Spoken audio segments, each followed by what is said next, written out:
झोला लेके जाए तो झोला को चेक करना जरूरी है। आज देश का एक एक युवा, एक एक नौजवान सोशल मीडिया पे एक ही सवाल कर रहे हैं कि मोदी जी जब झोला लेके जाए तो झोला में चेक कीजिएगा कि उसमें क्या क्या लेके जा रहे हैं। ऐसे मोदी जी को नहीं छोड़ना है।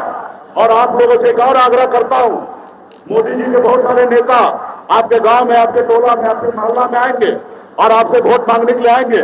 उसको कुर्सी में बैठाइएगा, चाय भी पिलाइएगा, नाश्ता भी खिलाइएगा, लेकिन जब तक 15 लाख रुपया ना दे दे तब तक उनको छोड़िएगा नहीं, उनको बैठा के रखिएगा। इसलिए क्योंकि उनको कहिएगा कि आपके मोदी जी ने जो वादा किए थे, क्योंकि पिछले बार भी आप ही वोट मांगे थे और इस बार भी आप ही वोट मांगने के लिए आए। अब मोदी जी जो वादा किए थे 15 लाख रुपया, वो अभी तक मिला नहीं है। तो कृपया करके अभी देके जाइए या मोदी जी को कहिए अभी का भी हमारे अकाउंट में भेज देने के लिए, क्योंकि आप लोग तो अकाउंट खुला के रखे हैं ना, अकाउंट खुला है ना। हाँ, तो अकाउंट नंबर दे दीजिएगा नेताजी को। अब बोलिएगा जल्दी ट्रांसफर कीजिए। अभी पेटीएम भी चलता है, तुरंत हो जाएगा 2 मिनट में, स्कैन होता है 2 मिनट में हो जाएगा। तो करिएगा ना, अरे करिएगा ना। अरे आपका हिस्सा मांगने में क्या तकलीफ है भाई? अरे मोदी जी का हिस्सा था, आप देखें ना, 16,000 करोड़ रुपया चंदा के रूप में ले लिया, क्योंकि उनका हिस्सा था। बड़े बड़े कंपनी को चंदा देते हैं, और जब चंदा देते हैं, सॉरी धंधा देते हैं तो चंदा लेते हैं। वो मानते हैं कि मेरा इस कंपनी में हिस्सा है, ईडी सीबीआई का नोटिस दे देते हैं, ज्यादा वो पैसा कमाए हैं तो उससे वसूली करते हैं। मोदी जी मानते हैं कि मेरा हिस्सा है। तो इसी तरीके से आपके प्रधानमंत्री जी ने आपसे वादा किया तो आपका फर्ज बनता है उससे वसूली करने का। साथियों, बहुत बहुत धन्यवाद तमाम यहाँ पे सभी नेतागण को, बहुत बहुत धन्यवाद। गठबंधन जिंदाबाद जिंदाबाद जिंदाबाद, तेजस्वी जिंदाबाद जिंदाबाद जिंदाबाद, तेजस्वी जिंदाबाद जिंदाबाद जिंदाबाद, गठबंधन जिंदाबाद जिंदाबाद जिंदाबाद, गठबंधन जिंदाबाद जिंदाबाद जिंदाबाद, देशानी जिंदाबाद जिंदाबाद जिंदाबाद, देशानी जिंदाबाद जिंदाबाद जिंदाबाद, लालू यादव जिंदाबाद जिंदाबाद जिंदाबाद, लालू यादव जिंदाबाद जिंदाबाद जिंदाबाद, गठबंधन जिंदाबाद जिंदाबाद जिंदाबाद, गठबंधन जिंदाबाद जिंदाबाद जिंदाबाद, तेजस्वी जिंदाबाद जिंदाबाद जिंदाबाद, तेजस्वी जिंदाबाद जिंदाबाद जिंदाबाद, लालू यादव जिंदाबाद। उपस्थित नौजवान साथी, सम्मानित गार्जियन, माता बहन, आप सभी को सन ऑफ मल्ला मुकेश सहनी की ओर से नमस्कार, प्रणाम। साथियों, ये चुनाव का समय है। चुनाव तो ऐसे हर साल, हर 5 साल में 2 बार चुनाव होता है, लेकिन ये चुनाव बहुत खास है। खास इसलिए क्योंकि देश का संविधान खतरे में है, हमारे देश का लोकतंत्र व्यवस्था खतरे में है। इसके लिए साथियों, हमें मजबूती से लड़ाई लड़ने की आवश्यकता है। हमारे पूर्वज भी कभी इस देश को आजादी दिलाने के लिए 250 साल लगातार लड़ाई लड़े, तब जाके ये देश आजाद हुआ। साथियों, ये देश आपका है, ये देश हमारा है, ये देश किसी का जागीर नहीं है, ये देश आपका है। साथियों, हमारे पूर्वज ने 2.25 साल तक लड़ाई लड़ने के बाद आजाद हुआ। उसके बाद बाबा साहब भीमराव अम्बेडकर ने हमें एक संविधान बना के दिए, देश में लोकतंत्र व्यवस्था आया। आज हम जहां पे भी खड़े हैं, ये हमारे संविधान के दिया हुआ ताकत है। साथियों, अगर संविधान नहीं होता तो आज एक निषाद मल्ला का बेटा आपके सामने में सीना चौड़ा करके आज अपनी बात नहीं रख सकता था। साथियों, संविधान से पहले लोग हमारे हाथ से पानी नहीं पीते थे, लोग हमें इज्जत नहीं देते थे, हमें अपनी बराबरी में लोग नहीं बैठाते थे। किसी के आंगन में हम चले जाते थे तो लोग गंगा जल छीटकर उस आंगन को शुद्ध किया जाता था, लेकिन वही जगह पे जानवर पहुंच जाते थे तो उनको कोई फर्क नहीं पड़ता था। आज एक गरीब, पिछड़ा, दलित, ये समाज जो था संविधान से पहले वो इंसान के लायक नहीं था, लेकिन बाबा साहब भीमराव अम्बेडकर ने हमें इंसान बनाया, हमें मान सम्मान अधिकार दिलाए। तो इसलिए साथियों, आप सभी का, हम सभी का फर्ज है कि देश में संविधान जो खतरे में है, लोकतंत्र जो खतरे में है, उसको हम सभी को बचाना है। साथियों, कैसे आप देखिए, मैं गरीब परिवार में जन्म लिया, पिताजी मछली मारते थे, ऐसे गरीब परिवार में जन्म लिया जहां एक रोज पिताजी मछली न मारे तो दूसरे रोज घर पे खाना नहीं बन सकता था। ऐसे गरीबी में जन्म लिया। 18 साल की उम्र में घर परिवार रिश्तेदार सबको छोड़कर बंबई जैसे शहर चला गया।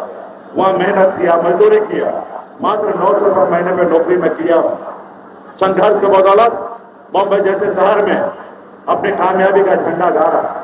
फिर मैं घूरकर बिहार जब आया, देखा तो लोग बड़े बड़े महलों में रह रहे हैं, बड़े बड़े गाड़ी में रहते हैं, लोग चांद पे घर बनाने से सोच रहे हैं, लेकिन धरती पर भी हमारे लोगों के लिए रहने के लिए घर नहीं है साथियों।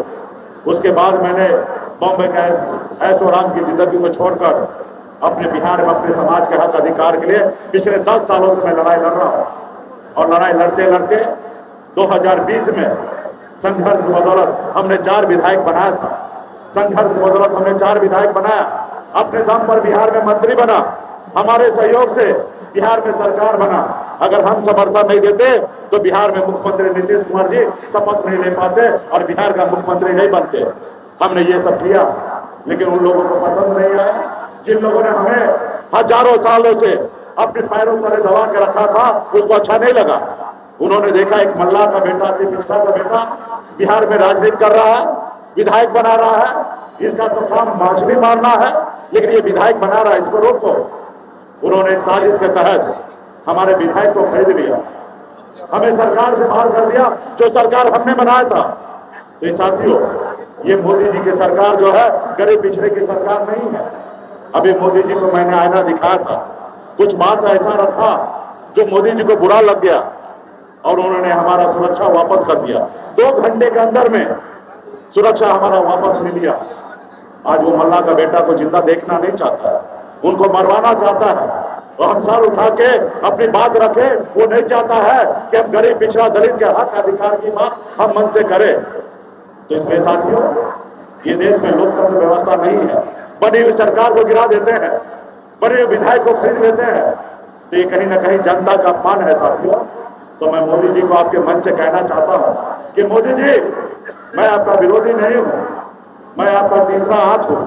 जो आपको नहीं दिखाई दे रहा है कि गरीब समाज के बच्चे इलाज के अभाव में मर रहा है, वही मैं आपको बताने के लिए आया हूं।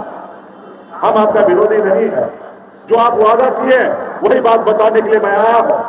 मैं जनता का आवाज हूं, मैं आपका विरोधी नहीं हूं। बताइए, मोदी जी आए थे, उन्होंने कहा था कि देश के सभी लोगों को मैं अच्छे दिन लाऊंगा। क्या आपके अच्छे दिन आए? क्या आपके अच्छे दिन आए? मोदी जी ने कहा कि हम सरकार में आने के बाद हर साल 2 करोड़ नौकरी देंगे युवा को। क्या आपको नौकरी मिला? मोदी जी ने कहा कि हम किसान को आय को दोगुनी कर देंगे। क्या हमारे किसान भाई की आमदनी दोगुना हुआ?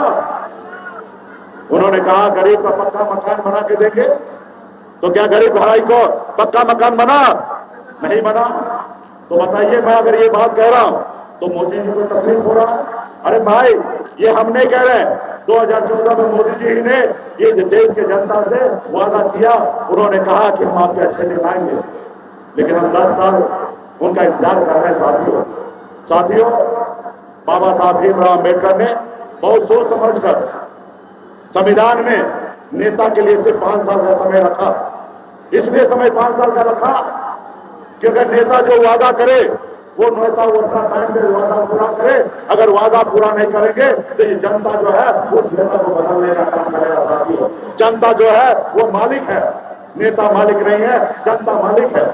लेकिन आपने एक बार उनको मौका दिया, दूसरी बार मौका दिया, लेकिन अभी तीसरी बार का समय है। साथियों, आपको सोचना समझना है। इस संसार में 3 तरह के लोग होते हैं। एक वो लोग जो अडानी अंबानी बड़े पैसे वाले होते हैं, जिसको देश के गरीब से, किसान से, नौजवान से कोई लेना देना नहीं है।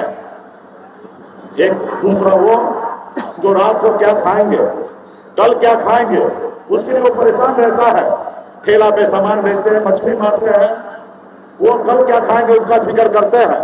और तीसरा आप जैसे युवा, आप जैसे लोग जो नेता के बात को सुनने के लिए आते हैं और सुनते हैं, समझते हैं। तो इसलिए साथियों, आपके पास सुनने, समझने का, सोचने का शक्ति है। आप कल्पना कीजिए, अपने दिल पे हाथ दीजिए और सोचिए कि जो मोदी जी ने जो वादा किया वो 5 साल में पूरा नहीं कर पाया, 10 साल में पूरा नहीं कर पाया, तो आप क्या पूरा करेंगे? उन्होंने 10 करोड़ हर साल 2 करोड़, यानी कि 10 साल में 20 करोड़ नौकरी की बात की थी। 20 करोड़ में 20 लाख भी नौकरी नहीं दी है। 20 लाख छोड़िए, 10 लाख नौकरी भी नहीं दी है। आप बताइए, जो आदमी 1% क्या आधे % भी काम न करे, क्या उनको लाने की आवश्यकता है? उनको कोई लाने की आवश्यकता नहीं है साथियों। आज मोदी जी 75 साल उम्र हो गए, अभी देश के लोगों से मौका मांग रहे हैं, लेकिन वहीं पे अग्निवीर योजना लाए थे, उसमें 18 साल चाहिए और 22 साल में रिटायर हो जाइए। अब बताइए, 75 साल के बुजुर्ग देश में मौका मांग रहे हैं और हमारे देश के युवा को 18 साल में आएंगे और 22 साल में रिटायरमेंट करेंगे। तो इसलिए साथियों, आप लोग समझिए और मजबूती से हमारे यहाँ के लोकप्रिय प्रत्याशी अवध बिहारी चौधरी जी हैं, राष्ट्रीय लोक जनता दल के द्वारा प्रत्याशी बने हैं। आप इनको भारी मतों से विजय बनाइए। आपके हक अधिकार के लिए लड़ाई लड़ेंगे। साथियों, ये बहुत बड़ी लड़ाई है। ये कोई एक व्यक्ति की लड़ाई नहीं है, ये देश की लड़ाई है, ये मुल्क को बचाने की लड़ाई है। तो इसलिए साथियों, हर एक व्यक्ति मजबूती से 2 धारा की लड़ाई है। आप एक धारा में हम लोग हैं, एक धारा में मोदी जी है। हमारे धारा को साथ आइए। पूरे देश में हम लोग इनको टक्कर दे रहे हैं। तो इसलिए साथियों, आप लोगों को सोचना है। अब मोदी जी आए थे, कह रहे थे हम झोला उठा के निकल जाएंगे।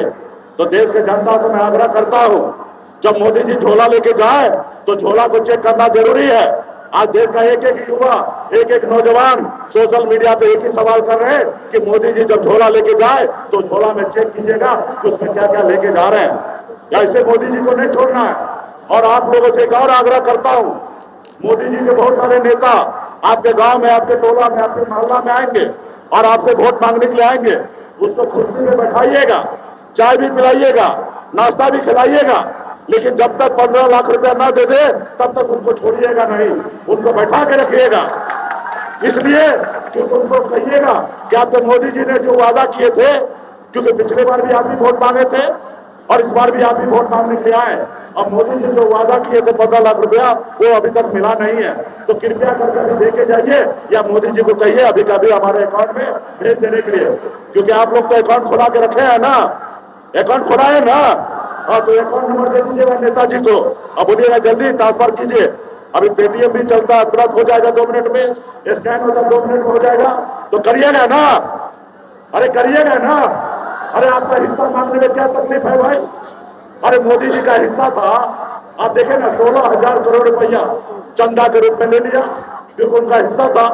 बड़े बड़े कंपनी को चंदा देते हैं और जब चंदा देते हैं, सॉरी धंधा देते हैं तो चंदा लेते हैं। वो मानते हैं कि मेरा इस कंपनी में हिस्सा है, ईडी सीबीआई का नोटिस दे देते हैं, ज्यादा वो पैसा कमाए हैं तो उससे वसूली करते हैं। मोदी जी मानते हैं कि मेरा हिस्सा है।